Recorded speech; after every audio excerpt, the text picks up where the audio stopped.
Buenas noches, Montaraces. Encendemos nuestra hoguera virtual. Hoy tenemos con nosotros a Fernando Vaquero.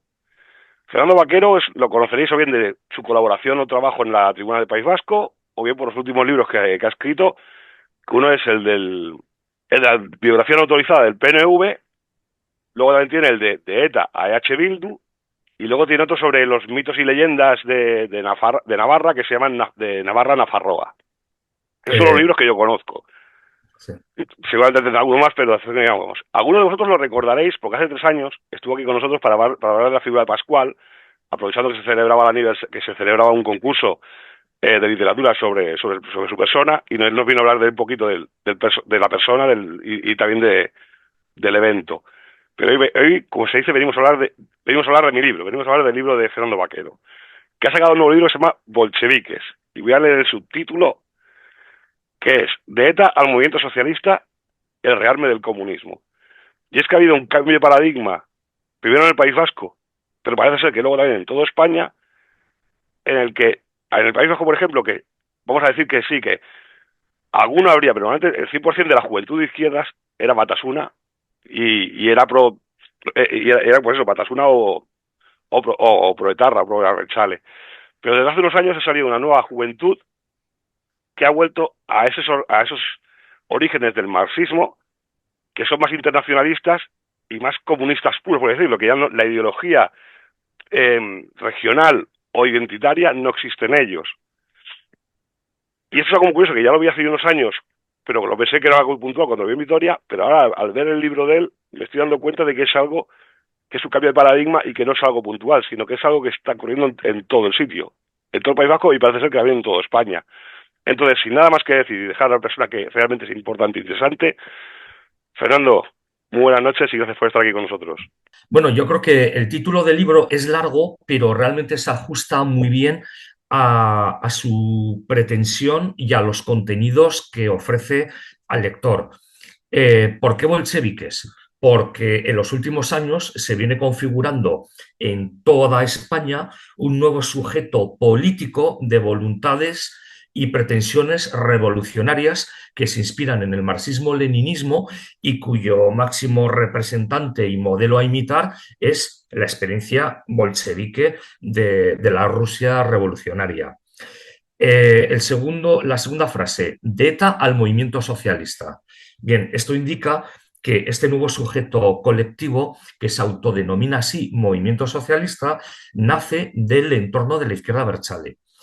En 2011, cuando ETA abandona las armas, abandona la vía de la lucha armada, según ellos la denominaban, es decir, el terrorismo, desde el mismo momento empiezan a aparecer voces críticas con esta nueva estrategia que afecta no solo a ETA, sino al conjunto de la izquierda abertzale, que no olvidemos que toda la izquierda abertzale se estructura sectorialmente desde los diversos frentes especializados de la banda armada ETA, y que tiene una proyección en todos los ámbitos de la vida social y política y cultural de Vascongadas y Navarra.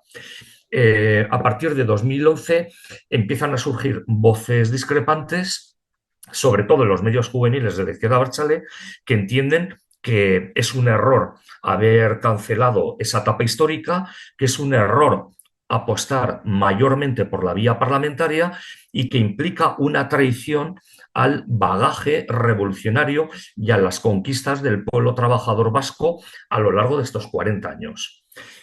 Una parte de esta disidencia se queda en el modelo original, el MLNV, NETA, y entonces van configurando poco a poco diversas siglas que en la actualidad son la Organización Juvenil Jarki, la Coordinadora Jardún y la Organización Antirrepresora ASKE, y que no deja de ser sin una especie de actualización de algunas de las estructuras del MLNV a día de hoy y en una escala muy reducida, porque lógicamente todas estas organizaciones han permanecido en el entorno de la izquierda abertzale de Sortu, lo que ellos denominan despectivamente como izquierda abertzale oficialista. Pero un sector mayoritario, compuesto por varios miles de jóvenes, con numerosos locales, organizaciones especializadas, etcétera, se van redefiniendo con un nuevo paradigma político, que es el del marxismo-leninismo. Ellos entienden que el nacionalismo es una ideología burguesa que divide al proletariado vasco y al proletariado europeo. Y entonces su objetivo no es la construcción de Euskal Herria, sino la revolución comunista en Europa, porque entienden que los nuevos escenarios geopolíticos determinan los objetivos estratégicos de las organizaciones que pretendan transformar la realidad. Estos jóvenes, primero, en 2017, lo que hacen es arrastrar al principal sindicato abertzale de institutos y universidades, que es Ikasle Abertzaleak, y los arrastran a una escisión. Poco después, los sectores juveniles de la organización Ernai lo que hacen es marcharse a su vez y montan Gazte Coordinadora Socialista, GKS. Poco después, las muchachas del entorno comunista montan una red de mujeres socialistas, Italia. Y poco después surge lo que entienden que es la organización dirigente de este conglomerado de organizaciones, que es el Consejo Socialista de Euskal Herria. Y en su conjunto se definen movimiento socialista, que para ellos es importante esta terminología, porque no se definen partido comunista. ¿Por qué? Porque entienden que el Partido Comunista hoy día no existe. A partir de 1989, la Unión Soviética es desmantelada, el campo del socialismo real en Europa desaparece y los diversos partidos comunistas que sobreviven en Europa Occidental, en Europa Oriental, o bien desaparecen o bien mantienen, aunque se sigan denominando comunistas, pues una agenda que ellos entienden que es socialdemócrata, revisionista, porque se adapta a la situación actual, porque no pretende destruir el Estado burgués, sino únicamente participar en él para implementar determinadas políticas que no necesariamente son acordes a los intereses de la clase obrera.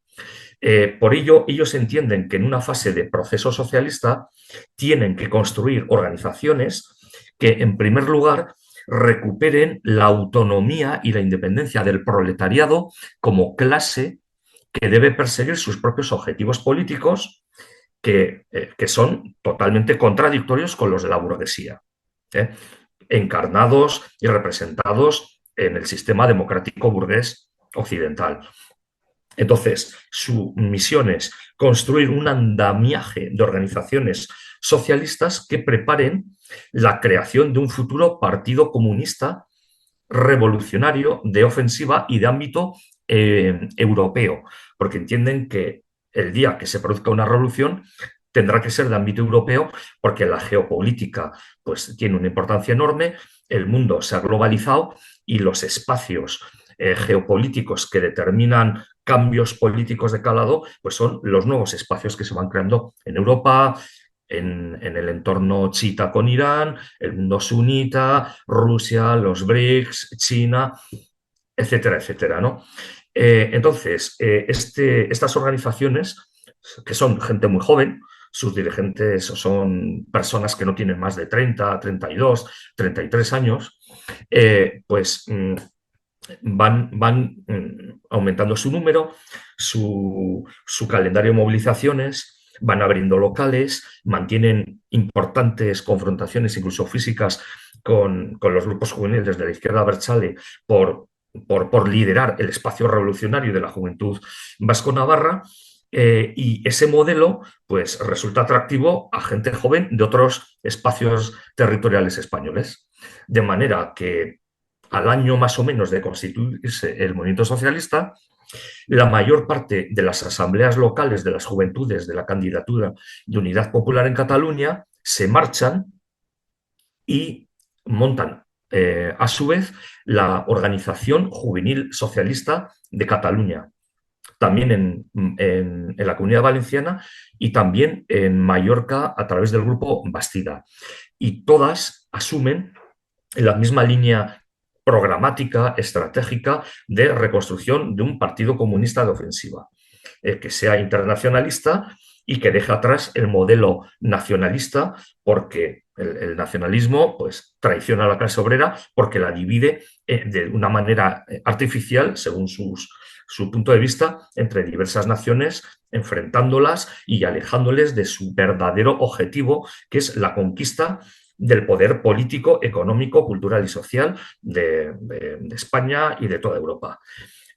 Lo mismo sucede con la mayor parte de las juventudes del Partido Comunista, la Unión de Juventudes Comunistas de España. En un congreso extraordinario es expulsada la dirección de la UJC y el 60% de las juventudes se van y montan la Coordinadora Juvenil Socialista, que tiene presencia en una treintena de ciudades españolas y en unas 15 universidades españolas con diversas asociaciones de carácter local. Y lo más reciente es en Galicia, a partir de lo que se llamaba Creba Socialista, un germen de movimiento socialista, se acaba de montar hace mes y medio la Coordinadora do Mocidade Socialista de Galicia, con las mismas pretensiones y el mismo programa estratégico, táctico e ideológico, ¿no?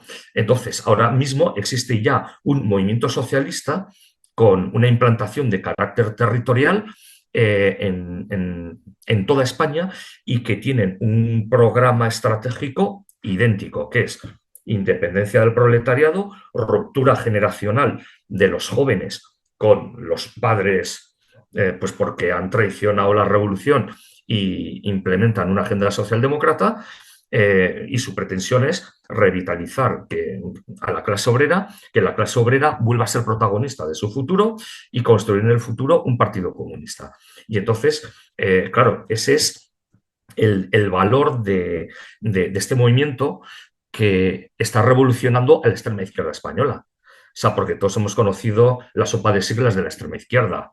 El PCT, el PCP, el PCOE, anticapitalistas, el PORE, el POSI, el PRT, etcétera, etcétera. Ojo, no vamos a ridiculizar el espacio de la extrema izquierda porque estos militantes tienen una presencia en comisiones obreras, en Intersindical Alternativa de Cataluña, en Intersindical a nivel estatal, en múltiples sindicatos radicales, en la red de librerías de extrema izquierda que existe en España, en sindicatos de vivienda, en el movimiento antifascista, en el movimiento contra la precarización, etcétera, etcétera. Es decir, la extrema izquierda no solo son esas siglas marxistas-leninistas, que por supuesto que llevan décadas de inoperancia, de crisis, de rupturas, de luchas intestinas, de debates ideológicos, que no hay quien siga porque son realmente pues, muy complejos y a nivel de especialista de la presunta ciencia del marxismo-leninismo. Entonces, todo este panorama ahora mismo está totalmente revolucionado porque ha sucedido lo que no imaginaban, que iba a cobrar un nuevo protagonismo, que iba a tomar la iniciativa y lo está tomando en múltiples ámbitos. Antes de empezar la emisión he comentado, por ejemplo, las grandes manifestaciones que hubo en Barcelona con motivo del desalojo de Can Massana. Pues los jóvenes que encabezaron, dirigieron y se enfrentaron con la policía, pues eran jóvenes de la Organización Juvenil Socialista. Pero es que jóvenes de la Coordinadora Juvenil Socialista destacaron en los incidentes de las diversas etapas de la Vuelta Ciclista a España y especialmente en Madrid. Jóvenes de GKS estuvieron en el campus de la Universidad de Navarra enfrentándose con la policía con la excusa de la presencia de Vitoquiles. Pero es que cuando van Vox y monta una mesa en Lasarte o en Berriozar y aparecen varios cientos de personas a montar bronca para intentar impedir que ese acto de propaganda de un partido democrático legal pueda desempeñarse en normalidad, pues buena parte de esta gente que se moviliza son militantes del movimiento socialista. Es decir, ahora mismo la extrema izquierda está en ebullición y empieza a desarrollar una serie de actividades inéditas en este área. Porque, claro, durante algunos años, pues podíamos decir, bueno, sí, el movimiento de los indignados, el 15M, Podemos, Sumar, bueno, se estaba reintegrando en el sistema. El sistema estaba reabsorbiendo esta contestación juvenil radical marxista que en definitiva lo que ha servido es que buena parte de sus dirigentes se integren bueno, pues en la clase dirigente, en el vivir, en la clase parasitaria de la oligarquía política española. Sí, es verdad. Pero esta gente va al margen. Entienden que tanto Sumar como Podemos o Compromís son unos socialdemócratas, unos traidores a la clase obrera y empiezan a desarrollar manifestaciones, en fin, casi multitudinarias. En Barcelona se han juntado 2.000 jóvenes en Mataró recientemente en una movilización de esta organización. Ahora en noviembre, a finales de noviembre, va a haber varios actos convocados en Madrid de temática antifascista, convocados por la Coordinadora Juvenil Socialista. En el mes de abril, por ejemplo, en la Toba Guadalajara se juntaron 3.000 jóvenes de toda España, convocados por la Coordinadora Juvenil Socialista, un fin de semana de presentaciones de libros, debates, combates de boxeo, marchas campestres, comidas multitudinarias, talleres de propaganda, danzas castellanas. O sea, están demostrando una capacidad de movilización y de iniciativa inédito en la extrema izquierda española. Y claro, todo esto en ocasiones se enmascara con el problema de, pero está volviendo la Cleborroca, pero ¿qué es lo que está pasando? Pero son los mismos, pero son otros, pero ¿qué es lo que pretenden? Bueno, pues lo que pasa es eso. Existe, se está configurando un nuevo sujeto político en el ámbito de la extrema izquierda con unos bríos y con una capacidad de iniciativa inédito en las últimas décadas. De todo esto hablamos en el libro. Eh, por supuesto, hablo de estas escisiones, hablo del movimiento socialista, hablo de la historia del comunismo en España, hablo de la proyección social del marxismo-leninismo en múltiples organizaciones de todo tipo en España y luego, pues también, casi un tercio del libro es un desarrollo de carácter teórico de los principales puntos ideológicos del movimiento socialista, desde el principio de reconstitución del Partido Comunista, independencia de clase, batalla cultural como la entienden desde el marxismo, el antifascismo, cómo integrar el feminismo, el ecologismo y diversos movimientos desde una perspectiva leninista, etcétera, etcétera. Has dicho cosas muy interesantes y una quizá la más interesante, vamos a pensar bien del 15M, ¿vale? Vamos a pensar bien. Vamos a pensar que fueron un cuadro de trepas que salieron del Partido Comunista para montar un algo nuevo y chupar del bote. Vamos a imaginar que ellos eran realmente eran los auténticos marxistas leninistas y querían conquistar el poder y hacer una revolución socialista en España. Y falló. Y como ya ha dicho esta gente, saben que si montan un partido ahora, se integrarán en el sistema y se amancebarán los que se pongan. Y tú mismo has dicho que ellos de momento quieren seguir como una coordinadora de fondo generando base y cuando llegue el momento actuar de verdad. O sea, eso al menos les hace como menos más honestos quizá que Podemos y el movimiento 15M y los de esto, ¿no? Que cogieron y canalizaron una rabia 4 o 5 tíos que ya venían de ciertos partidos que ya estaban aburguesados, como el Partido Comunista, como todos los partidos que habían de izquierdas del momento. Eso dice, nosotros no vamos a cometer el mismo error. Nosotros vamos a hacer un movimiento o sea, por debajo, porque digo, yo esto no lo conocía hasta hace 3 o 4 años cuando estuve en Vitoria con el amigo que te comenté antes en Off the Record. O sea, es algo que ha estado abajo, que nadie nos notaba, y ahora que empezamos a descubrirlo, cuando ya ha empezado a crecer, cuando ya no se puede esconder, por así decirlo. Pero al menos iban sobre una ley, va por un camino más honesto, más legal, y vamos a decir, no, nosotros vamos a hacer primero base, vamos a hacer un grupo, y cuando nuestra revolución a nivel social sea aceptada, entonces sí podemos dar el sorpaso, ya sea o a nivel revolucionario o a nivel político. Sí, básicamente comparto tu análisis. Efectivamente, Pablo Iglesias y buena parte de sus primeros compañeros proceden de una escisión de las Juventudes Comunistas de Madrid. Eh, Efectivamente, entonces, a ver, ellos en ningún momento se plantean una revolución marxista, leninista, comunista, por decirlo de alguna manera.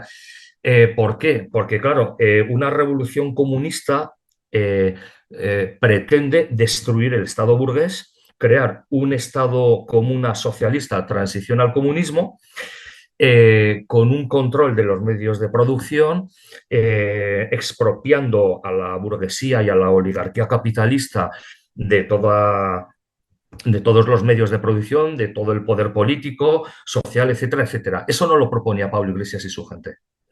Pero estos jóvenes sí. Ellos sí que pretenden ese objetivo a largo plazo. Por supuesto, son conscientes de que es un objetivo a largo plazo, que no es de un día para otro, pero entienden que la vía parlamentaria que asumieron Pablo Iglesias, etcétera, pues probablemente les iba a desviar del camino.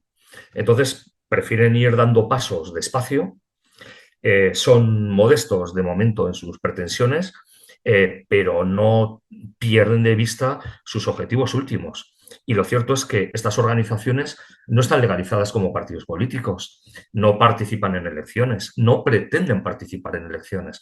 Es más, en algunos de sus debates, en sus revistas, pues estudian de manera bastante pormenorizada, por ejemplo, cómo grupos muy pequeños de revolucionarios, el caso bolchevique y otros, pues a pesar de ser un número pequeño de revolucionarios, incluso en el contexto de la clase obrera, pues lograron conquistar el poder político en diversas naciones prescindiendo del sistema parlamentario. Entonces, bueno, pues es gente que trabaja y que piensa.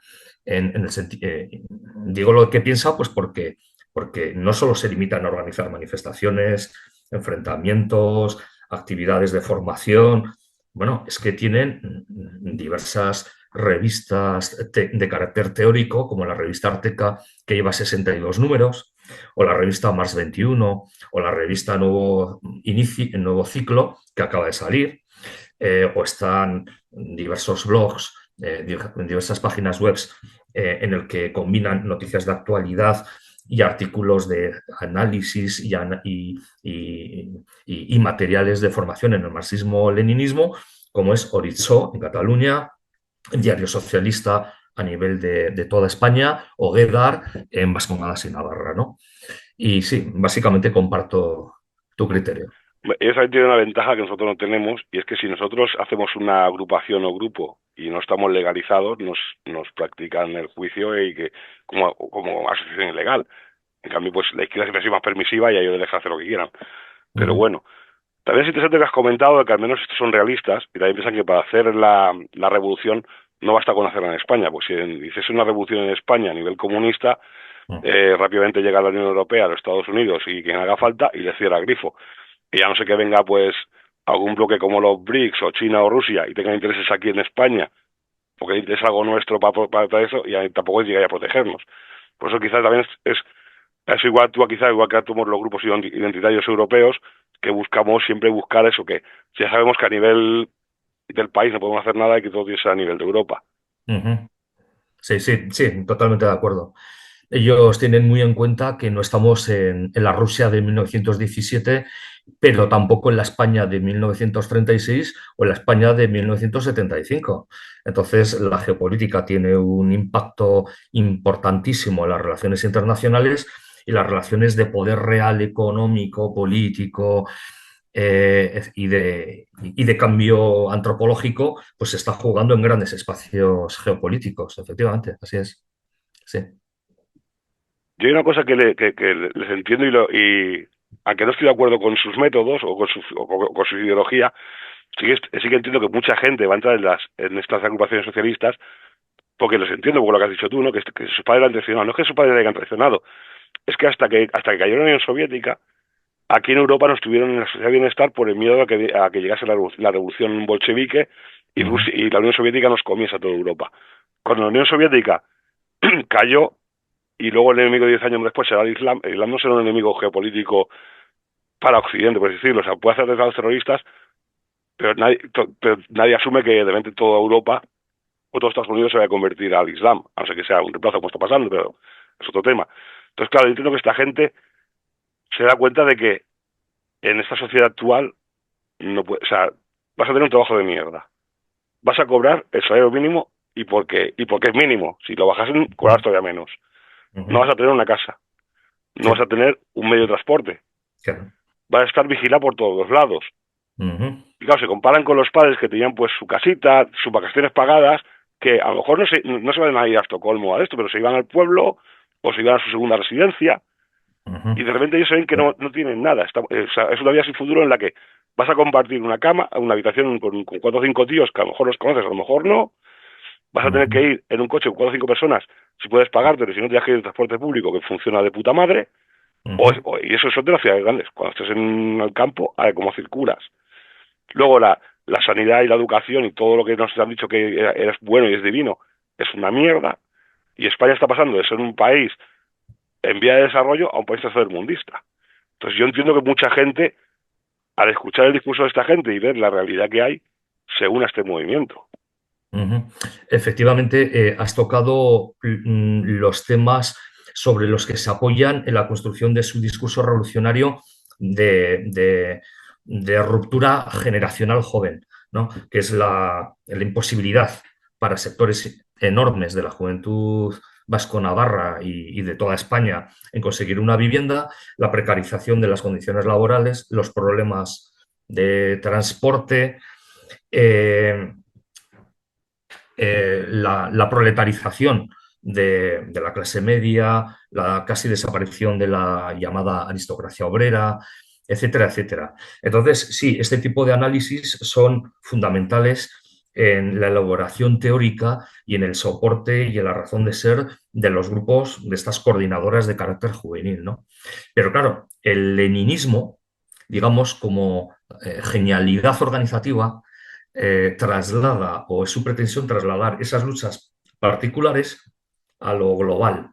Lo global es el sistema de producción capitalista. Y lo que ellos pretenden es, a través de la movilización, de la explotación de estas contradicciones, de estas injusticias sistémicas, etcétera y tal, pues que cada vez más gente se va incorporando a la lucha por la construcción del comunismo, ¿no? De ahí que, por ejemplo, son muy críticos con el feminismo, con el movimiento por la vivienda, como con el ecologismo, no por los objetivos mmm, específicos de cada movimiento, sino por el riesgo de que estos movimientos puedan agotar su energía en la consecución de la agenda feminista o de la agenda ecologista o de la agenda de vivienda. De manera que la gente que se implique en estas movilizaciones, en estos movimientos, se quede tranquila, no, porque eso es, en definitiva, dejar de lado, olvidar los objetivos de transformación real desde la perspectiva marxista, que es la transformación del sistema de producción, ¿no? La transformación total de las relaciones de producción y de acumulación del capitalismo. Y por eso, en esa crítica que realizan a la socialdemocracia, la extienden a lo que ellos denominan movimentismo, es decir, las luchas de izquierda, las luchas de progreso de carácter sectorial. Entonces, ellos se consideran feministas, se consideran ecologistas a su manera, están montando sindicatos socialistas de vivienda en Cataluña, en Vascongadas, en Navarra, en Madrid, en Valladolid, y en Cataluña, por cierto, tienen organizados una veintena de bloques ocupas, múltiples oficinas. Es gente que se moviliza realmente mucho, pues porque son conscientes de que son palancas de concienciación y de extensión de la conciencia proletaria, ¿no? Entre la clase obrera. Sí, esas son sus líneas de trabajo. Ujú. Pero perdóname una pregunta. Estos movimientos juveniles, como los Sí. denominas, ¿cómo enfrentan o cómo contemplan la pirámide de población española? Ujú. Porque la pirámide de población española sabemos que cada vez, en 5 años, porque tú has dicho, trabajan a largo plazo, pero esta palabra nunca he sabido yo qué quiere decir trabajar a largo plazo. Ya. Porque, por ejemplo, en 5 años, por poner una cifra, no digo ya en 10, que sería quizás un largo plazo, la pirámide de población, primero por el envejecimiento de la misma, luego porque la banda juvenil cada vez es más estrecha y luego porque hay una incorporación de culturas las cuales el marxismo, el leninismo, salvo quizás lo hayan leído algo en Argelia, es totalmente ajeno a ellos. Ujú. Entonces, ¿cómo ven este futuro real. O sea, hoy podemos tener una acción, la veo perfecta, financiación aparte, esto ya lo dejo de lado, pero pueden tener un movimiento juvenil, unas acciones combativas, unas manifestaciones, como yo le digo, de gimnasia. O sea, si tú haces una concentración y vas a pelearte con la policía, pues es una acción de gimnasia del grupo, de a ver cuántos vienen, cuántos realmente se parten la cara, etcétera. Pero en 5 años, 10 años, con estos movimientos de la pirámide poblacional y luego de esta incorporación de culturas totalmente, no sé cuál es la palabra, extrañas o diferentes del marxismo-leninismo, este futuro lo tienen estudiado, consta en algún sitio para que sepamos el futuro al cual nos podemos enfrentar.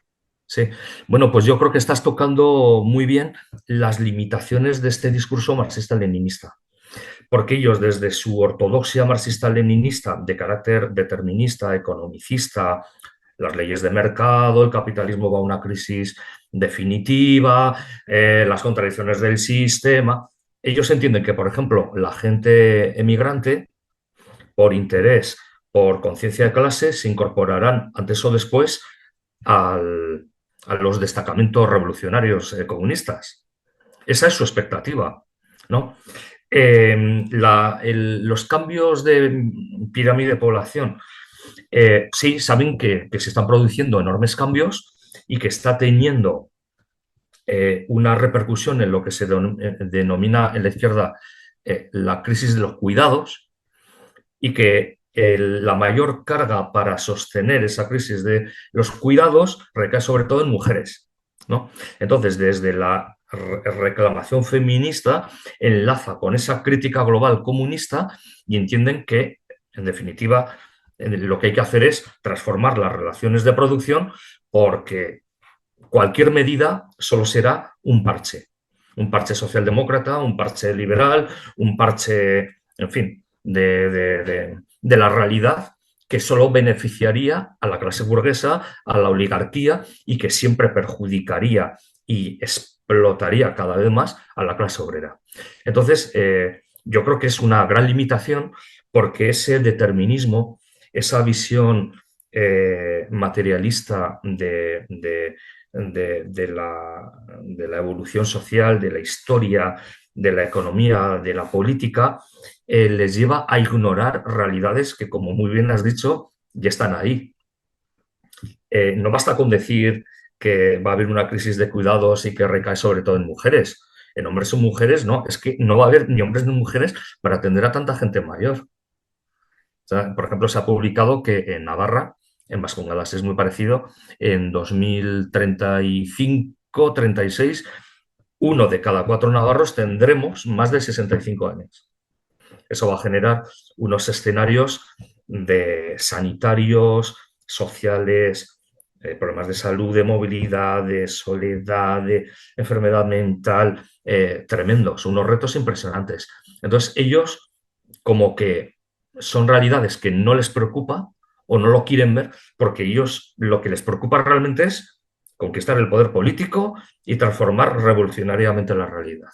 Lo mismo pasa con la inmigración. Yo he estado en manifestaciones de ellos y he observado que hay muy pocos, lo que se suele decir, sujetos racializados. Muy poquitos. Muy pocos chicos, muy pocas chicas, pues procedentes de otras latitudes, ¿no? Entonces, sin embargo, ellos tienen la esperanza de que se incorporarán por interés, antes o después, a los destacamentos comunistas, porque sufrirán en sus propias carnes pues las contradicciones y la explotación capitalista. ¿Esto es realista?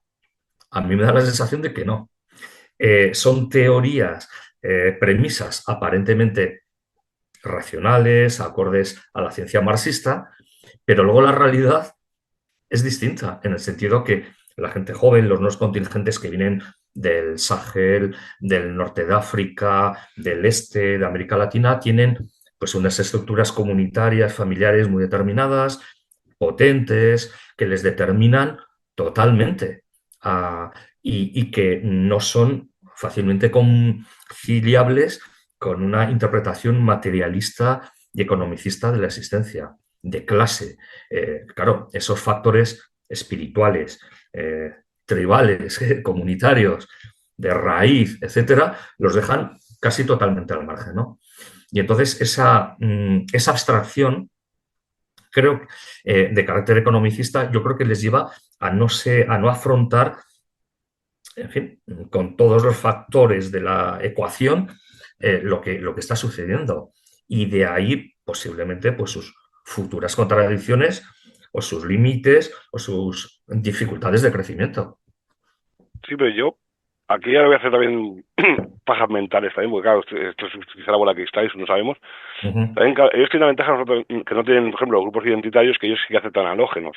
Los grupos identitarios lo tienen peor con la crisis poblacional que los grupos más isalianistas. Pero también hay que pensar una cosa, que de los grupos halógenos que entran ya no. Eso sí que, como decís, no entrarán. Pero los que han entrado ya en el 2000 o en el 1997, 1998, ya con el PP, que cuando empezaron a entrar, Sí. y que estamos hablando de segundas, terceras generaciones, sobre todo segundas generaciones que ya tendrán 20, 25 años, que son chavales que han nacido aquí, que ya cuando incluso les escuchas hablar no tienen acento, no es como los otros que son inmigrantes que tienen acento. Y claro, eso, ahí algunos de ellos sí pueden unirse, habrá otros que seguirán las doctrinas de su cultura y tradición, pero hay los que están ya completamente integrados que sí pueden aceptar o si ya entran dentro de la visión del mundo occidental y que pueden ingresar sus filas. Que eso los grupos identitarios no pueden hacerlo, porque para empezar no aceptan halógenos dentro de sus grupos. Sí, a ver, en la teoría es así, pero yo en la práctica he observado que hay muy pocos sujetos racializados y además lo he leído en algunos de sus artículos de análisis de situación. Es decir, son conscientes de que el mensaje no cala en los sectores emigrantes, no cala, ¿eh? Entonces, son muy pocos, muy pocas. Se les ve, hay algunos, pero mayoritariamente son en un porcentaje, pues un 55-60% chavales jóvenes, mucha chavala joven, la mayoría, por lo menos en Vascongadas y Navarra, claro, educados en euskera, gran parte de ellos se manejan en el euskera de manera cotidiana. Todas sus expresiones políticas son primero en euskera y luego en castellano. Claro, en el resto de España eh, eh, en Asturias recurren al asturiano. Te voy a poner como ejemplo. En Galicia el gallego, en Cataluña todo es en catalán. ¿Eh? Y en Mallorca mallorquí, Valencia valenciano, etcétera, ¿no? Entonces, en teoría sí, pero luego veremos si esa teoría tan racionalista, tan cientifista, tan marxista, realmente abraza la realidad en su pluralidad real. ¿Eh? De momento son conscientes de que les está costando mucho. ¿Eh? Bueno, tiene otro problema, claro, que es que, como ya hemos dicho, la izquierda está tan atomizada y hay tanta oferta que cada uno tiene que ofrecer lo que pueda para que se venga, porque claro, como ya has dicho tú, muchos de ellos aún tienen los dejes porque todos vienen de los movimientos independentistas o de los grupos de izquierda que lógicamente en las zonas, vamos a llamar regionales que se consideraban antes separatistas, ahora se han descendido. Entonces, claro, también tienen esos dejes y tal. Entonces, ahí va a estar quizás la gracia de eso, ¿no? A ver, claro, de quién le come la tostada a quién, porque ahora están los independentistas, los no independentistas, luego están los parlamentarios, los extraparlamentarios, y luego está el abanico de partidos como los que tenemos nosotros, que no sirven para nada, que son mucha sigla, pero luego no tienen ni un voto, o siempre se dan elecciones. Ya, bueno, lo que es en el panorama de Vascongadas y Navarra, ahora mismo el movimiento socialista es el principal movimiento de juventud. Se llevaron al 100% de Ikasle Abertzaleak, se llevaron al 60% de Ernai y la izquierda abertzale oficialista le está costando reconstituir el movimiento juvenil. Lo está haciendo, ¿eh? En Berriozar hace unos meses se juntó la gente de Ernai y se juntaron más de 4.000 jóvenes. A nivel de universidades ya han montado un nuevo sindicato, ICAMA, y bueno, van plantando cara. Y la confrontación es muy fuerte. Lo que pasa es que, como muy bien has señalado, claro, el movimiento socialista no parte de nada. No son teóricos, grupos locales pequeñitos, no, ya parten de un ecosistema muy característico, muy específico y muy extraordinario, que es el de la izquierda abertzale vasco-navarra, que es un ecosistema inexistente en el resto de España y en el resto de Europa.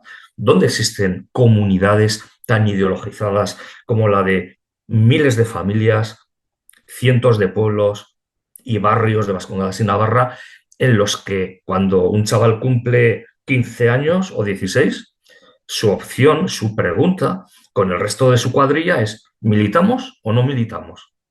Eso no pasa en casi ningún lado. En el resto de España, por supuesto que hay familias de tradición obrera, de tradición comunista, hay estructuras, pero el calado, la capilaridad de estos movimientos son, en fin, mucho más reducidos que la realidad vasco-navarra, ¿no? Entonces, claro, en cierto modo parten de unas posiciones de ventaja. O sea, parten de unos ambientes ya muy politizados que pueden permitir o facilitar una hiperpolitización, una radicalización, un descubrimiento de un nuevo paradigma político, ¿de acuerdo? Y el resto de la sociedad, tú has hablado de atomización social. Y es el panorama de la inmensa mayoría de los españolitos de a pie. Pues la búsqueda de alternativas personales, solo en pareja, con tu familia de origen o la familia que construyas, en soledad, en fin, búsqueda en definitiva de objetivos de carácter afectivo, económico, profesional o de reconocimiento, pero siempre desde el prisma individual, ¿no? Entonces, claro, son dificultades muy grandes que se van a encontrar estos movimientos para avanzar, para construir, para edificar una alternativa creíble ante todas las dificultades que se están presentando. Sí, pero ya lo has dicho tú muy bien, que ellos tienen la ventaja esa que si tú quisieras, por ejemplo, montar esto ahora en Guadalajara, de nuevo, ¿vale? O sea, no, hace 20 años hay que montar esto en Guadalajara. Era, ¿y cómo lo montamos? Esta gente la habéis escindido ya de un mundo que vivía orbitando, porque no hay que recordar que ahí en Vasco y Navarra tenías el partido político, tenías la juventud de Jarray, tenías el sindicato LAB, o sea, claro, estaba todo ya sectorizado y copaba toda la sociedad. O sea, toda la sociedad estaba permeada por el mundo del chale. Entonces, cuando se han extendido, ya tenían todo ese trabajo anterior hecho, y claro, lo único que han hecho, por así decirlo, es cambiarle el nombre, es hacer un traspaso, por así decirlo. No es lo mismo que hacer algo nuevo. Ya te digo, o sea, a lo mejor que Cataluña igual, Cataluña tienes las CUP, claro, y hay todo lo que tienen trabajado con las CUP, esta gente que se separó, ya tiene esa estructura, no es lo mismo que hacerlo, a lo mejor, pues, eso, Castilla-La Mancha, Castilla-León, o en Asturias, o algo así. Sí, sí, totalmente de acuerdo. O sea, son dificultades objetivas. Por eso, en sus documentos estratégicos, tengo que aclarar que cada una de estas organizaciones tiene un documento estratégico, programático, que se puede descargar en sus respectivas páginas web. Son documentos de 15, 20, 25 folios, en gran medida coincidentes. A lo mejor uno pues más centrado en la problemática juvenil, otros en la construcción del comunismo, etcétera, pero una vez que los comparas ves que en ocasiones incluso las frases son las mismas, ¿no? Porque comparten el mismo análisis, las mismas categorías, los mismos conceptos. Y entonces, una de las tácticas que ellos han pensado para construir este futuro Partido Comunista es primero el de la escisión. Hay que extinguirse de las organizaciones socialdemócratas. Entonces, su objetivo es que se sigan produciendo más escisiones de organizaciones socialdemócratas. Por eso, por ejemplo, están muy atentos a las escisiones que ha habido en varias de las federaciones juveniles del Partido Comunista de Francia, que en primavera, verano se han ido 5 o 6 y, bueno, pues están muy atentos y lo cierto es que entras en las páginas web de estos nuevos grupos juveniles franceses y el lenguaje es muy parecido. Hablan de ruptura generacional, de recuperación del norte revolucionario, de ruptura de reconocer los errores de la socialdemocracia, ¿no? Etcétera, etcétera. Pero claro, llegará un momento en el que ya no habrá organizaciones socialdemócratas de las que extinguirse, que tienen que crecer por sí mismos. Y claro, en estos tiempos podemos preguntarnos, o sea, para ellos será una herejía, pero podemos y debemos preguntarnos, ¿existe clase obrera? Esas concepciones teóricas típicas de los partidos comunistas de los años 60, 70, la existencia de una aristocracia obrera, económica, formativa, concienciada, etcétera. ¿Realmente estas categorías sirven? ¿Responden a realidades? ¿Existen subjetividades colectivas capaces de cambiar la historia, en definitiva? Bueno, ellos entienden que sí. Los demás, los observadores de estos fenómenos, podemos ser escépticos o intentar localizar los puntos débiles, ¿no? Y lo cierto es que, claro, el modelo antropológico, o sea, el modelo, la situación antropológica, hoy día no tiene nada que ver con la Rusia del año 17. El proletariado, las condiciones materiales, psicológicas, afectivas, la esperanza de vida, la sanidad. Por supuesto, hay muchas dificultades, pero no es lo mismo. Y sobre todo, que valores tradicionales de la izquierda revolucionaria, como pudieran ser la entrega, el servicio, la militancia, la frugalidad, la austeridad, el sacrificio personal, yo creo que son valores que han sido barridos, no ya en fin, de la aristocracia obrera o del proletariado, sino de toda la sociedad.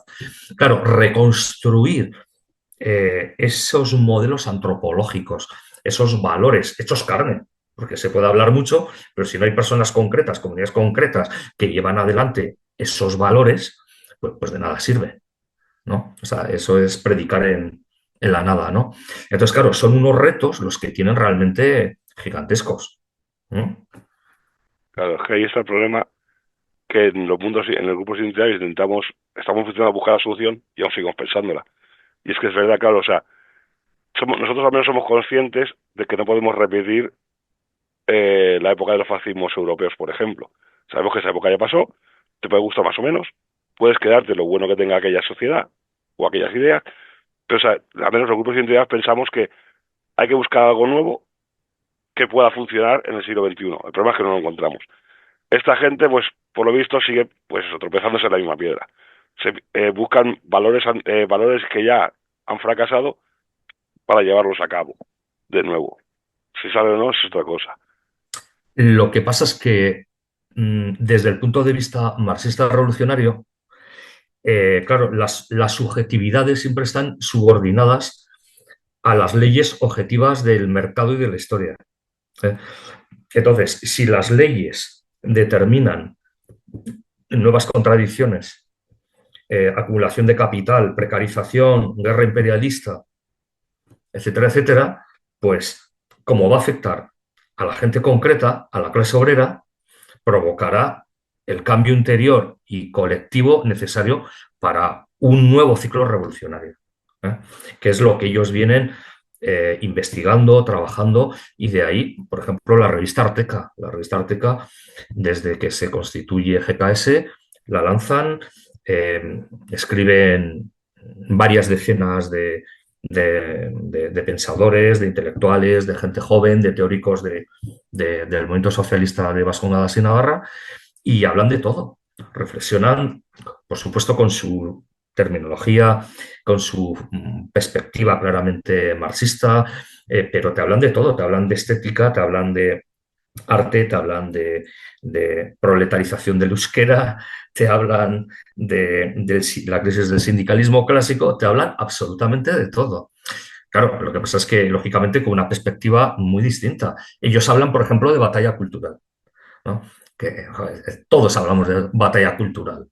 Eh, eh, para muchos la batalla cultural es pues el pensamiento liberal libertario, sus Cinzán, sus comilonas, sus seminarios, sus mesas redondas, sus libros financiados, sus entrevistas en medios digitales de la derecha, algún periodista en alguna tertulia de Ana Rosa o en fin, de cualquier cadena de televisión. Eso es la batalla cultural. No, para ellos la batalla cultural es hegemonización de las ideas comunistas en el conjunto de la clase obrera.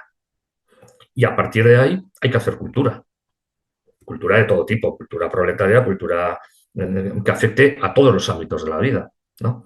Entonces, a ver, pues, realmente se están esforzando en muchas direcciones, ¿eh?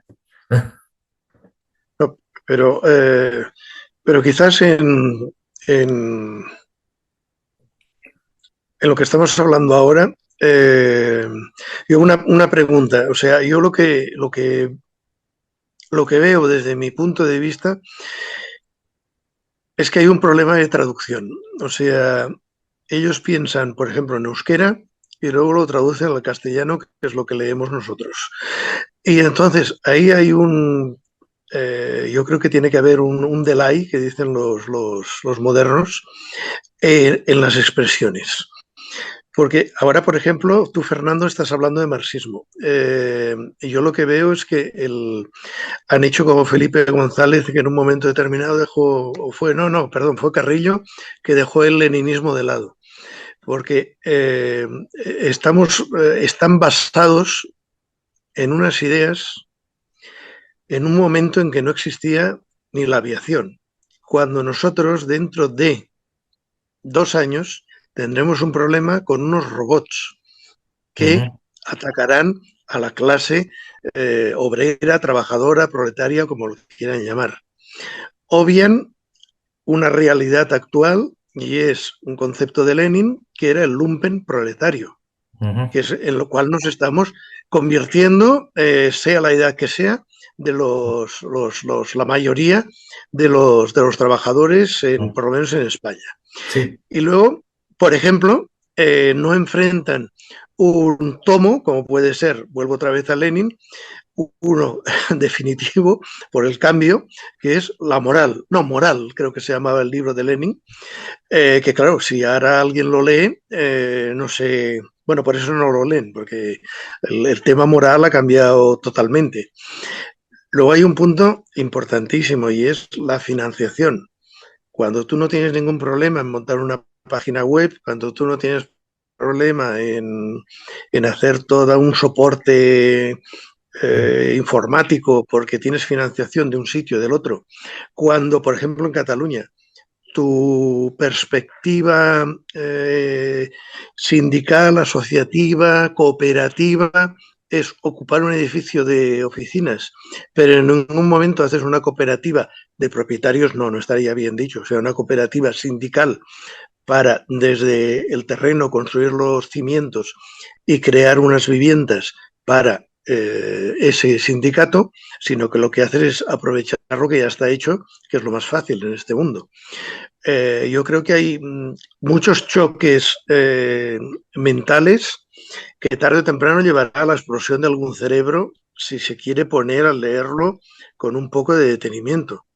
Yo ahora le doy un poco de toque humorístico a lo que me ha comentado antes nuestro Montaraz Hardy, y es que en Guadalajara yo te monto lo que quieras con dos puntas de flecha. Una, financiación, y la otra es, aquí podemos ligar. Bien. Y ahora, Fernando, ¿cómo ves esta introducción leninista mía? Bueno, es que has tocado unos cuantos temas. Concretamente, sí que le dan mucha importancia al lumpenproletariado. Pero ojo, el lumpenproletariado, ellos, desde el marxismo revolucionario, se concibe como comportamientos de marginación, de apartamiento de la clase obrera y de los intereses de la clase obrera. Entonces, ellos, por ejemplo, analizan o describen y desprecian profundamente las derivas lumpenproletarias de muchas expresiones de los movimientos sociales de izquierda, ¿no? Hay gente pues, que tiene un pie en la marginación, no en la marginación, en la delincuencia, que se mueven más por intereses personales o por una instintividad biológica que por una concepción estratégica. Entonces, para ellos, efectivamente, el lumpenproletariado es una tentación, es una realidad y su objetivo también es formar a la gente para evitar que la clase obrera caiga en el lumpenproletariado. Me dices, van a lo fácil. Bueno, ellos van a lo que entienden que desde una perspectiva análisis coste-beneficio va a ser más eficaz en su agenda de carácter revolucionario. Entonces, si hoy día es más fácil y resultón ocupar edificios abandonados, propiedad de fondos buitre, pues lo harán. Si mañana ven que no les rinde beneficio alguno, lo dejarán y buscarán otra estrategia. Tema económico, por supuesto. A ellos les preocupa y, por ejemplo, ellos tienen una de sus principales fuentes de financiación son los espectáculos de tipo musical. La escena musical en Vascongadas y Navarra moviliza miles de personas todos los fines de semana en montones de pueblos, escenarios, estilos, el mundo del versolarismo, el rap, el trap, la música fusión, étnica, el folk, el pop, están presentes y tienen buenas relaciones y trabajan y desarrollan múltiples espectáculos musicales y es una de sus fuentes de financiación. Ligar en la toba o ligar en Alsasua, bueno, eso es inevitable, eso forma parte de la naturaleza humana. Ese ligar puede ser un instrumento al servicio de la revolución. Por lo tanto, bienvenida sea. Yo tengo que hacer ahora bien una pregunta divertida, que a ver, yo en parte los entiendo y los defiendo. Cuando tú intentaste contactar con, creo que fue con los de Cataluña o con alguien, le di una entrevista que te vas a contactar con algunos y te rechazaron. Pero bueno, yo entiendo que como movimiento revolucionario no quieran tratar con cualquier cosa que pueda ser para ellos un periodista o un peligro burgués o alguien que no sea un grupo de ellos. Sí. Vamos a decirlo así. Sí, bueno, no me rechazaron, no me contestaron. Concretamente, en Horizon Socialista en su momento estaba instalado su documento estratégico. Luego lo retiraron y yo me faltaba ese documento estratégico para hacer una comparativa de todos los documentos estratégicos de todas las organizaciones. Entonces les escribí, oye, estoy realizando una labor de investigación, pasarme el PDF, no me lo han pasado. Luego también hablé con un profesor de la Universidad Pública de Navarra de Ciencias Políticas que ha tenido alumnos, que conoce gente relevante del movimiento socialista y le consulté hace ya meses. Le dije, oye, ¿qué te parece si intento hablar con ellos? Porque tengo algunas dudas metodológicas, doctrinales, algunas historias. Y me dijo, bueno, vale, bien, inténtalo, ve por la vía de Instagram. Claro, me quitó las ganas. Yo tengo 64 años. A mí me gusta lo más por WhatsApp. Sí, tengo una cuenta de Instagram, busco y meto sobre todo fotografías de mis excursiones por España. Entonces eso, comunicarme por Instagram, tal, que me sometan a no, mira, se me fueron las ganas, ¿no?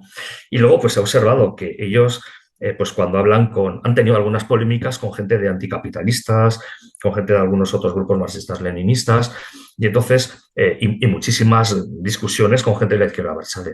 O sea, la izquierda abertzale en redes sociales les trata con una crueldad, les llaman de todo. O sea, les llaman, bueno, de todo. Sin embargo, esta gente son muy disciplinados y normalmente responden con explicaciones más o menos realistas, más o menos acotadas al tema que ha surgido.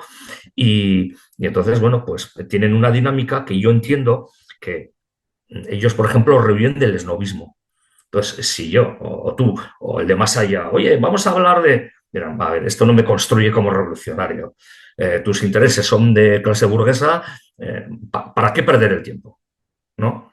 Entonces, bueno, esa es mi mínima experiencia en ese sentido, ¿no?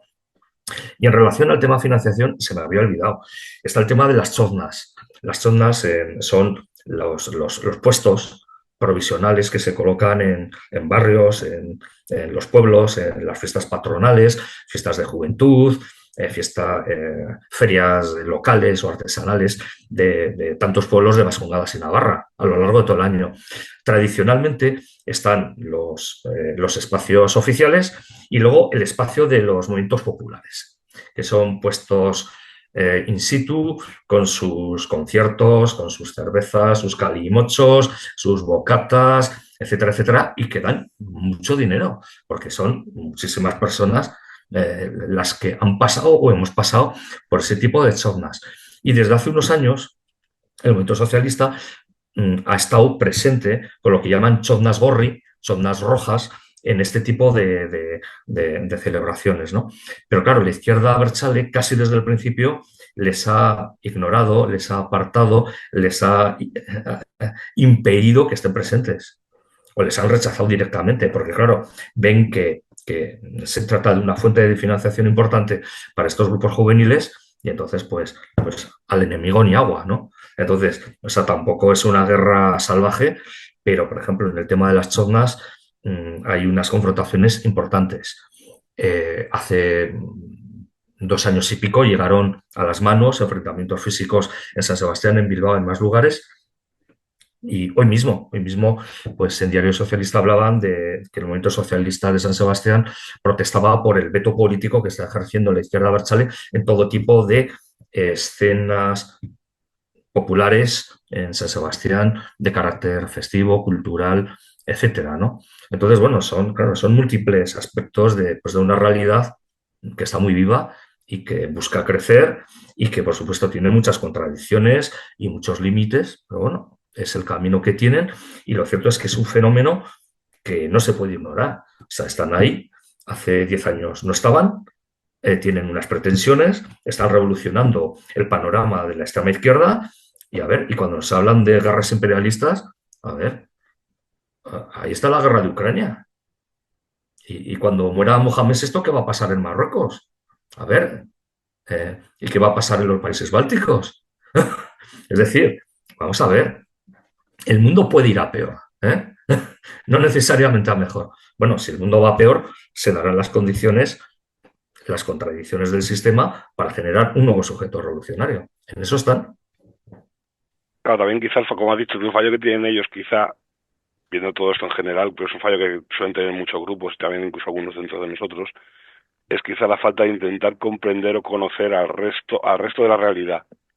Como bien has dicho tú, sí, en Ucrania ha pasado algo, pero en Ucrania no movilizó ni molestó a la izquierda en general. En cambio, Palestina e Israel sí, por el movimiento, porque claro, el movimiento palestino siempre ha tenido fuerza o eco dentro del movimiento de izquierdas. Claro. También contra Marruecos no tiene ninguna opinión formada, y claro, yo ahora es cuando se caían las vergüenzas o los colores de que mucho la guerra de Palestina y que Israel está aniquilando al pueblo palestino es un exterminio, pero cuando Felipe Sánchez decía, cuando Pedro Sánchez vendió Sahara Occidental a Marruecos, aquí mutis por el foro. Yo no escuché a ninguno decir esta boca es mía y hablar del pueblo saharaui, que hace 20 años sí que se hablaba de él, de todo el mundo de izquierda, pero que en los últimos 15 años mutis por el foro. No escucho a ningún partido político, ni ningún grupo político que hable del movimiento saharaui. Cuando ahí nosotros, como España, como parte de que antiguamente fue ya sea colonia o provincia nuestra, quizá teníamos algo más que decir y quizá algo más que defender. Sí, eso es así. Es decir, la izquierda es sectaria y el movimiento socialista pues también es sectario. Sectario por una doble razón, por una razón de carácter ideológico estratégico y por una razón de carácter ideológico táctico. Es decir, sus medios son limitados. Tienen que invertirlos de una manera inteligente y efectista. Si se lanzan en solitario por la República Árabe Saharaui Democrática, pues a lo mejor pierden conexión con diversos movimientos populares, luchas populares que tienen mayor impacto. Es decir, hay que verlo siempre con una perspectiva estratégica, pero también táctica. Entonces yo creo que confluyen ambas dimensiones para la toma de decisiones por las cuales se movilizan por una cosa sí y por otra cosa no. O sea, por ejemplo, sobre la guerra de Ucrania tienen un juicio muy claro, pero apenas se han movilizado en las calles.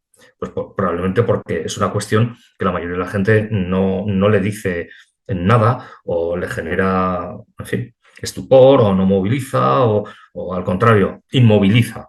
Y entonces, bueno, pues ellos intentan participar con sus propios juicios, sus propios lemas, sus propias pancartas, sus propios análisis en los movimientos populares que ellos entienden que tienen mayor calado en el conjunto de la clase obrera.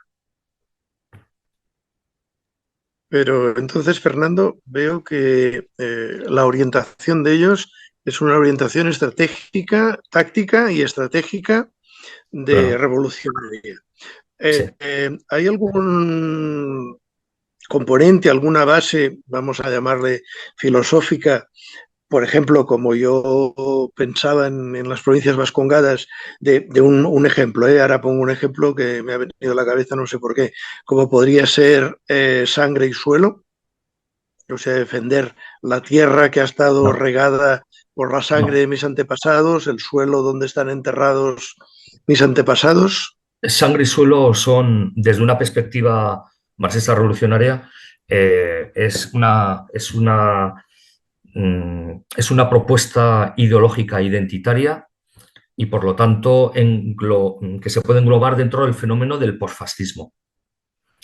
Las agendas identitarias y las agendas posfascistas o neofascistas o fascistas o populistas, lo que hacen desde la perspectiva marxista es dividir a la clase obrera. La clase obrera, ¿cuál es el objetivo? Destruir el poder burgués, el poder nacional. El suelo, sangre, son valores totalmente ajenos a la cosmovisión marxista-leninista, eh, que pueden calar en el proletariado, y de ahí esa movilización permanente ante cualquier enemigo identitario o supuesto real. Sus permanentes movilizaciones contra el fascismo, en calles, bueno, en múltiples, en institutos, en universidades. Hay un montón de convocatorias contra el fascismo por toda España a lo largo del mes de noviembre, ¿no? Entonces, son valores ajenos a la cosmovisión marxista, totalmente. Suelo y sangre, además, invoca a valores, en fin, de carácter espiritual, étnico, físico, comunitario, hace referencia a las raíces. Y para ellos, lo que mueve el mundo es la economía, las relaciones de producción. ¿Mm? Son dimensiones distintas. Pero como puede ser un enemigo real, pues en la competencia revolucionaria hay que machacarlo y hay que apartarlo, porque además entienden que suelo y sangre va a desviar a sectores del proletariado de su verdadero objetivo. Y por lo tanto, si les va a despistar de sus verdaderas necesidades, pues hay que combatir al fascismo. Y por eso se movilizan contra el fascismo de manera genérica. Luego en sus estudios, claro que te hablan de fascismo, neofascismo, posfascismo, eh, populismo, populismo identitario. O sea, no entran, por supuesto, a nivel táctico, a nivel propagandístico de movilizaciones, entran en descalificaciones, en lemas genéricos, porque no van a entrar en detalles, ¿no? Pero luego en sus elaboraciones doctrinales, claro que entran al detalle. Y en esas elaboraciones doctrinales siempre está muy presente el marxismo-leninismo, aunque algunos de ellos se nutran también de filósofos postestructuralistas, por ejemplo. O sea, algunos de sus teóricos, yo he visto el currículum vitae de alguno de ellos y son espectaculares, ¿eh? O sea, se han formado en universidades extranjeras, un montón de trabajos teóricos superpuestos con los filósofos más actuales del pensamiento posmoderno. Bueno, es un fenómeno más complejo de lo que pudiera parecer en una primera mirada. Mira, pues esto es muy interesante y te quiero preguntar. Así, vale que no, va a ser brocha gorda y así es genérico, no, que tampoco queremos generalizar.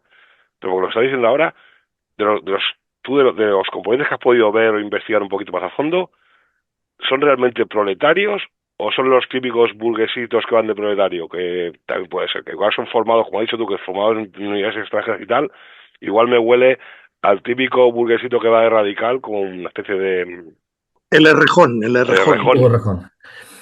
A ver, desde la izquierda Berchale les reprochan y les acusan efectivamente de ser niños de papá, de ser muchos hijos de militantes históricos de la izquierda Berchale o de funcionarios, o incluso han sacado nombres y apellidos de algunos de sus dirigentes, pues hijo de tal bancario, etcétera, etcétera. Eh, a ver, en sus manifestaciones, en sus demostraciones, en sus encuentros, no se ve lumpenproletariado. Yo estuve, por ejemplo, en la manifestación del 25 de enero en Pamplona, que había 2.500 personas fácil, y, por ejemplo, pues la gente iba muy arreglada, poca gente tatuada, apenas se veían rastas, excepcional alguna cresta moicana, ¿eh?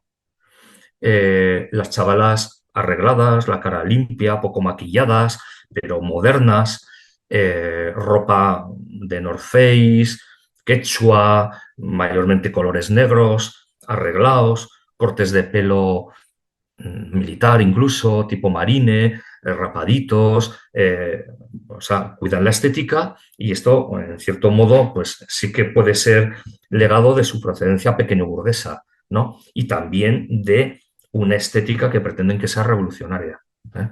Entonces, sí se les ha acusado de proceder de sectores de la pequeña burguesía, mayormente. De hecho, la mayoría de sus miembros proceden de la universidad y eso ya implica pues una pequeña selección económica y social, al margen del sistema de becas, etcétera, etcétera. Entonces, sí que puede que haya en personas o en grupos determinados un cierto esnovismo revolucionarista, por decirlo de alguna manera, pero lo cierto es que ese esnovismo les está llevando a enfrentamientos familiares, a enfrentamientos entre cuadrillas, a enfrentamientos en sus pueblos, en sus barrios. O sea, tampoco es todo risas, confrontación y provocación gratuita. Entonces, no sé si te he respondido. No, sí, a ver, no, tampoco. Y tampoco yo soy el que va a criticar de, no, es que como es un hijo de papá, a ver, yo creo que puede haber, o sea, yo no veo mal que hayan hijos de burgueses que tengan conciencia de clase. O sea, no lo discuto, claro, pero muchas veces suele pasar eso, ¿no? Que son los típicos niños de papá que nos vienen a enseñar a los obreros cómo tenemos que ser, que es lo que quizá lo vea más rabia, ¿no? Porque yo sí que soy clase Ujú, obrera, por desgracia, por suerte. Yo ujú. creo que nací rico, pero me cambiaron en la cuna al nacer. Pero bueno. No, pero yo hay una cosa que sí que veo bien y me gusta de esto, de estos últimos 10 15 años en España, de viendo cómo está yendo la sociedad, que en los extremos, tanto en la extrema izquierda y la extrema derecha, están apareciendo grupos de resistencia que están rompiendo un poco con el pasado. Quizá a la derecha podemos hablar quizá ahora del núcleo nacional y de la nueva juventud de Falange, que hace poco Falange nos solía naftalina, está refiriendo a muchos jóvenes, y a la izquierda por grupos como el Vaquero o como los grupos que está comentando tú ahora, la Acción Socialista. Pues claro, yo hace 10 15 años ya lo daba todo un poco por perdido, ¿no? O sea, en plan de que estaba quitando solo en el desierto. De que ya Ujú. el chaval de ahora era muy individualista, muy absorbido por el sistema capitalista y que solo pensaba, pues eso, ¿no? En buscar un trabajo, casarse, tener una mujer, el coche, la casa, el coche y la casa de vacaciones si podía y vivir alejado de la preocupación de la política. Y Sí. estoy viendo que hay muchas juventudes, tanto extrema izquierda, extrema derecha, que está diciendo, estamos yendo a una sociedad de mierda, queremos cambiarla, cada uno desde su punto de vista o de su manera de hacer. Sí, es cierto. A ver, lo cierto es que estamos en una época, por una parte, de aceleración histórica, que se caracteriza, entre otras cosas, por la ruptura de los viejos consensos, ¿no? El consenso de la democracia cristiana, socialdemocracia que ha presidido y ha regulado Europa y en gran medida España, ¿no? A partir de la Guerra Mundial. Nos encontramos también que valores comunes, hijos de la cristiandad, primero de la Iglesia Católica o de las iglesias protestantes, allá donde tuvieron influencia, pues esos valores comunes se han ido disolviendo también y cada vez hay más gente a la intemperie. Entonces, la gente a la intemperie busca calor, busca sentido y puede encontrarlo en ideologías, en comunidades vivas, en propuestas vitales, en propuestas revolucionarias. Entonces, sí, ahí parece que hay más gente despierta, más gente con una perspectiva revolucionaria en un sentido o en otro, pero en cierto modo también es expresión de la crisis del sistema que hemos conocido durante todas estas décadas y que, como muy bien habéis configurado, pues vamos a un escenario que realmente no sabemos cómo se va a desarrollar a todos los niveles, porque la pirámide de población se está invirtiendo, la gente nos estamos haciendo mayores, comunidades que se van a insertar en nuestros territorios con unos valores distintos, con la conflictividad que va a generar, con el separatismo comunitario que se va a experimentar por toda España, en todo tipo de comunidades, etcétera, etcétera. Crisis económica, dificultades en múltiples cuestiones de la vida cotidiana. Claro, en fin, sí, realmente si ahora no se moviliza gente por mejorar la situación, ¿cuándo lo va a hacer? Efectivamente.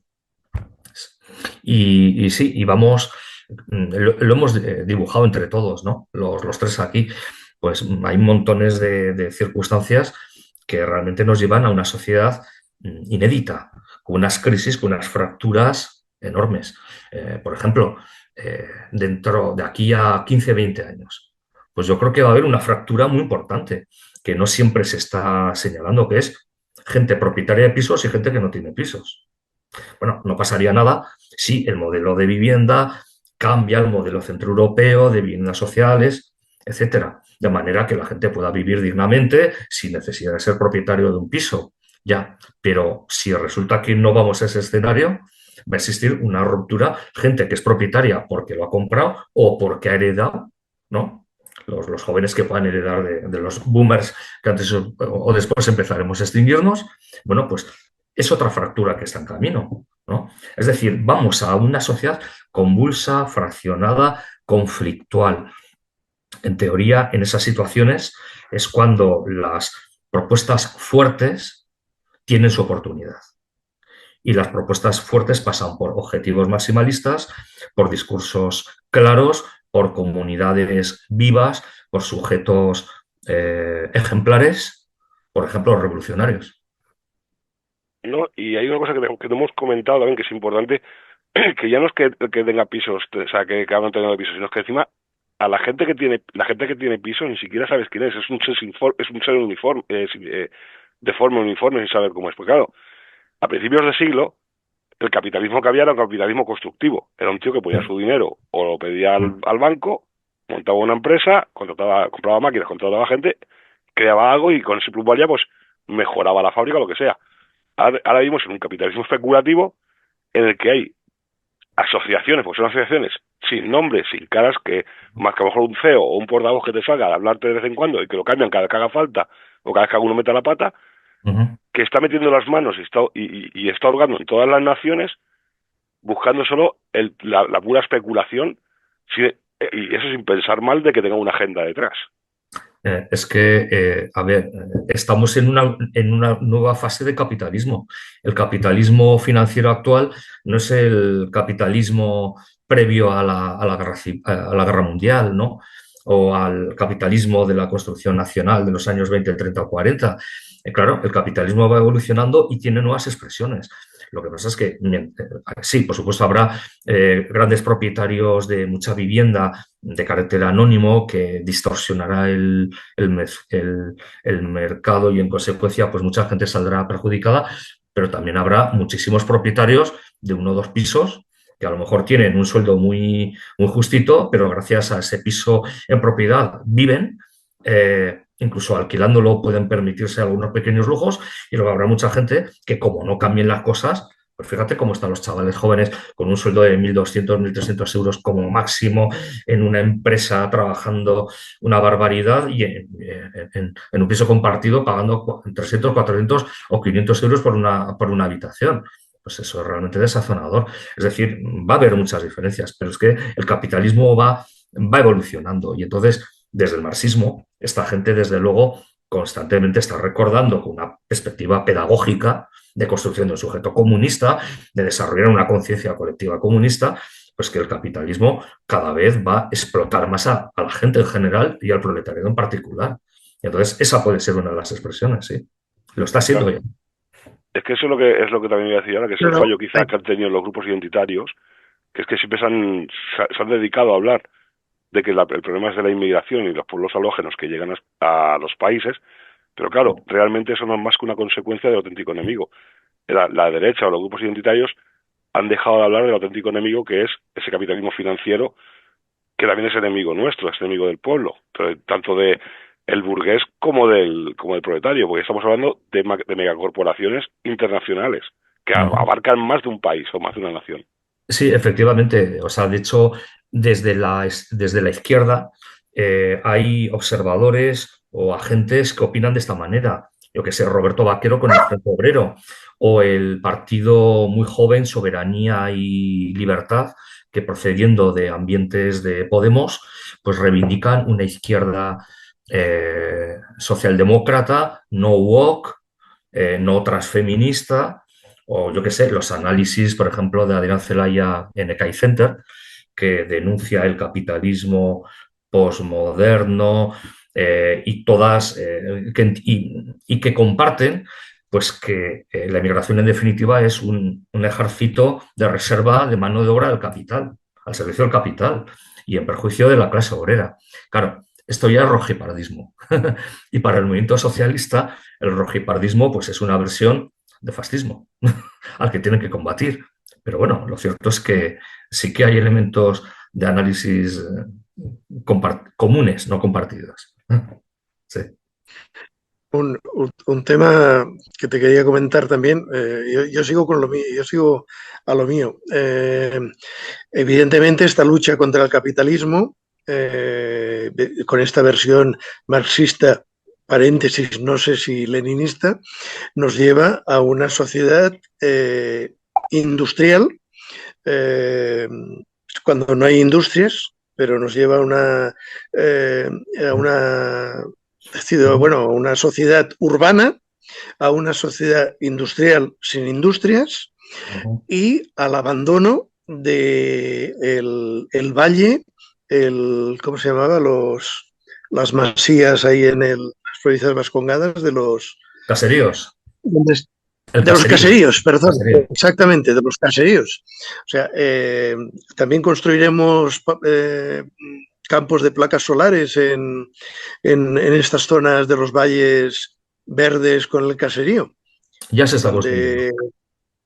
Donde ahí surgieron los principios de una cosa que se llamaba carlismo. O sea, el cambio es también el abandono total de lo verde por lo urbano. Es que me sorprende el cambio mental. De Sabino Arana a no sé, a lo de ahora. No, a ver, estos jóvenes comunistas dan mucha importancia a la naturaleza. Ellos hablan de una simbiosis humana-naturaleza que únicamente se desarrollará en plenitud en una sociedad comunista. Y mientras tanto, la naturaleza es explotada. Ellos, claro, efectivamente, hasta ahora las revoluciones comunistas estaban asociadas a un programa de industrialización. Pero claro, eso es propio del siglo XX. A lo mejor en el siglo XXI los cuadros técnicos de los nuevos partidos comunistas se planteen otro tipo de escenario de desarrollo económico. No lo sabemos. Pero bueno, es un tema que son conscientes que tienen que trabajarlo y que no lo han resuelto todavía. Pero lo cierto es que, por ejemplo, en sus análisis también sí que hablan de los agricultores vascos que también están sufriendo el impacto de la industrialización, de la destrucción de la naturaleza, de la pérdida del arraigo, de la búsqueda del factor económico por encima de la calidad, etcétera, etcétera. Es decir, aunque sean marxistas y aunque sean obreros, no desprecian a los elementos populares del campesinado, que por cierto, en Vascongadas y Navarra, pues no llega al 2% de la población laboral activa, que son clases casi en desaparición, efectivamente. Sí, sí. Es que estamos en un mundo en transformación enorme a todos los niveles. Las clases sociales se están reconfigurando, desaparecen, en fin. Por eso, al principio he comentado la crisis, la desaparición de la aristocracia obrera. Me preguntaba, ¿existe una clase obrera? Hombre, sabemos que ya no existe casi un campesinado. Cuando menos del 2% de la población vive del sector terciario y cuando buena parte de los campos, de los frutales de nuestra nación son explotados por grandes cooperativas o grandes sociedades anónimas, pues está cambiando el tejido, la estructura de la propiedad, en fin, el aspecto físico de los barrios, de las ciudades, de todas partes. Primero lo de Lo de Sangre y Suelo, evidentemente, era una provocación, perdón, ¿eh? Pero ahora recordar que la ley de sociedades anónimas la presentó a las Cortes Españolas Raimundo Fernández Cuesta. O sea, las vueltas que ha dado la vida cuando ahora recurrimos a decir que las grandes corporaciones agrícolas están en manos de sociedades anónimas. Bueno, y la ley de la vivienda, pues está inspirada por la primera ley de vivienda que protegía especialmente a los arrendatarios, también estaba inspirada por la ley de vivienda de Mussolini. Claro que, el mundo da muchas vueltas, por supuesto. El mundo es paradójico y conflictual. Una cosa, Fernando, yo, bueno, por todos los libros que sueles escribir y por lo que sueles hablar sobre la realidad política y social de Navarra y de País Vasco, sobre todo especial, cómo afecta la realidad vasca sobre Navarra y más últimamente. ¿Tienes ya algún libro pensado después de este? ¿Tienes algo ya de trastienda? ¿Algún futuro proyecto? Pues tengo varias ideas, pero no tengo claro por cuál me voy a decantar. Eh, Me gustaría hacer un pequeño libro casi autobiográfico, porque yo he trabajado 38 años en la prisión de Pamplona. Entonces, he visto cambiar la sociedad, he visto cambiar el tipo de interno, he visto cambiar el tipo de funcionario, he visto cambiar las políticas penitenciarias, cómo se mira de la calle, mira la prisión y la prisión a la calle. Entonces, si eso lo perlamos con anécdotas, con humor negro, con tipos humanos, en fin, chocantes, llamativos, propios de la crónica negra, etcétera, puede quedar algo divertido, ¿no? Algo distinto. Eso me tienta un poco, pero me da también una cierta pereza existencial. Y me hubiera gustado dedicar un tiempo, pero a lo mejor 2 años, 3 de investigación, lecturas, a reflexionar sobre el fenómeno del navarrismo. El navarrismo político, que fue la respuesta navarra contra el separatismo a lo largo del siglo XX y el siglo XXI, que ha sido preponderante en Navarra pues hasta hace 6 años y que sin embargo se encuentra en un estado de postración tremendo, ¿no? Claro, el navarrismo asociado al foralismo, a una estructura determinada de la sociedad navarra, de las clases navarras. Claro, en una época, estamos en el siglo XXI, la crisis de la Iglesia, la crisis de la sociedad tradicional, en fin, ¿qué papel tiene el fuero hoy día? Entonces, bueno, es un tema que creo que es complejo y sería bueno realizar una reflexión global que no se está realizando apenas porque de fuero, de evolución política, de futuros, lo está elaborando sobre todo el nacionalismo vasco, de Navarra, ¿no? Ya sean de radicales, ya sean más afines al PNV u otras vías propias de aquí. Y entonces me hubiera gustado trabajar ese tema, pero no lo sé, no lo sé. El 1 de enero me plantearé seriamente, levantaré, abriré el ordenador y diré, bueno, ¿qué me pide el cuerpo? Porque bueno, ya tengo unos años y también me apetece un poco escribir cosas que me apetezcan, que incluso que me diviertan, porque te tengo que reconocer que algunos de los libros que he escrito me ha supuesto un auténtico dolor, esfuerzo, escribir sobre cuestiones que te cansan, que te enervan, que te disgustan, no sé, cuando reflejas tantas injusticias, tantas contradicciones, tanto dolor, pues llega un momento que es en serio, es una agonía. Y me gustaría escribir con un poquito más de tranquilidad. No sé si seré capaz. Luego tengo un par de traducciones por ahí pendientes de temas de carácter religioso, que también me interesa bastante, ¿no? La relación del cristianismo con el capitalismo, la usura, etcétera. Y en traducciones del francés al español, tengo algunos textos por ahí muy bonitos. Lo mismo voy por ahí, no lo sé, no lo sé, Hombre, no lo sé. el segundo tema que has escogido sí que es deprimente. Hablar de lo bien que funciona Navarra con el momento foral, con el carlismo, a cómo ha acabado, eso es más deprimente que la primera opción que tenías de explicar tu biografía casi. No te digo que no.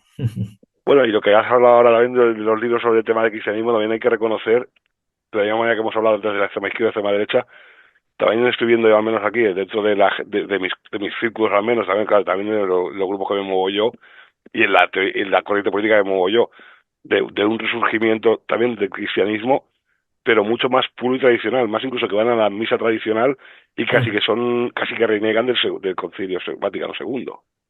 Sí, es un fenómeno que está ahí, sigue siendo muy pequeñito porque nada tiene que ver el seguimiento de la misa tradicional en España con Francia, por ejemplo, incluso con Italia, ¿no? Donde más fuerza, desde luego, es en Francia, donde tiene una fuerza importantísima y una presencia realmente fascinante. A mí, sí, eso me interesa, pero sobre todo el tema de la crítica cristiana al capitalismo y a las injusticias estructurales, que parece que la Iglesia pues está olvidando un poco. O sea, porque en su momento la doctrina social de la Iglesia era un pilar fundamental del magisterio, de la acción política, de los laicos, de la jerarquía, porque se entendía que había una propuesta humanizadora de las estructuras y de la economía. Ahora se habla de distributismo cuando no se habla directamente de conciliación de capitalismo y catolicismo. A mí personalmente esto último en fin, me rechina muchísimo todo, También ¿no? digo una cosa, Fernando, que no te haría falta escribir el libro, con que redites El liberalismo es pecado, ya te ahorras escribirlo. Ya lo escribió un tío hace más de 100 años. Sí, sí, lo que pasa es que, bueno, a mí me interesa mucho el tema de la relación con la economía, ¿no? Y entonces, sí, el liberalismo económico, sistema capitalista, pues hay que deconstruirlo, hay que analizarlo, hay que abordarlo desde una cosmovisión cristiana, que creo que puede ser pues muy interesante, porque además tengo la impresión de que se escribe poco, se reflexiona poco y en gran medida se ha renunciado. O sea, sigue habiendo algunos conciliábulos de grupos antiguos, digamos, de la iglesia de base, de la OA, de tal, de cual, que te siguen hablando de revolución socialista, etcétera, pero son poquitos, están envejecidos y sin embargo creo que el cristianismo tiene esa capacidad de análisis, de afrontar realidades de todo tipo y desde la rebeldía, desde la libertad, desde la independencia y desde unos valores absolutos. Y creo que eso se está dejando de lado. Hay algunos intentos con el tema de la recuperación del pensamiento económico de Chesterton, etcétera, el distributismo, pero claro, no dejan de ser estudios muy teóricos que se remiten sobre todo a economías a escala muy pequeñita, muy doméstica, sí, pero y las relaciones internacionales y las relaciones de producción y los principios aquellos de los que se hablaba antaño, autogestión, cogestión, titularidad obrera, los medios de producción, desde una pertenencia católica, todo eso que ha pasado, ¿no? No, pues bueno, escriba lo que escribas, cuando ya me llegue por WhatsApp el aviso, yo te vuelvo a invitar aquí para presentarlo, ¿eh? En fin, haremos lo que podamos y lo que Dios quiera. Bueno, es lo único que podemos hacer, nosotros seguir por el camino que escogimos y hasta que reventemos. Ujú. Así es. Bueno, pues sin más dilación voy a hacer la despedida y muchas gracias por haber estado aquí con nosotros, Fernando. Muchas gracias a vosotros por vuestro esfuerzo, por vuestras preguntas, que son muy importantes. Cuando decías, Alfonso, que era una provocación sobre el tierra, yo creo que ha sido muy pertinente. Es necesario pensar desde la provocación, desde conceptos que pueden ser revolucionarios, que mueven a mucha gente y que pueden proporcionar puntos de vista, en fin, importantes para entender qué es lo que está pasando o qué es lo que puede pasar. Ha sido importante, ha sido muy interesante. Muchas gracias. Gracias a ti, por favor, muy amable. Bueno, pues Montaraces, hasta aquí llega el día de hoy. Hemos hablado con Fernando de algo muy interesante que no solemos hacer, que es hablar sobre corrientes políticas de las que nosotros aborrecemos, pero que está bien entender cómo funcionan y cómo se manejan en el mundo real. Porque como hemos dicho antes, no estamos solos en el mundo y nosotros tenemos que entender nuestra manera de ver el mundo, sino la manera de ver el mundo del resto de gente que nos rodea. Así que sin nada más que decir, apagamos la hoguera virtual y nos vemos la semana que viene. Muy buenas noches.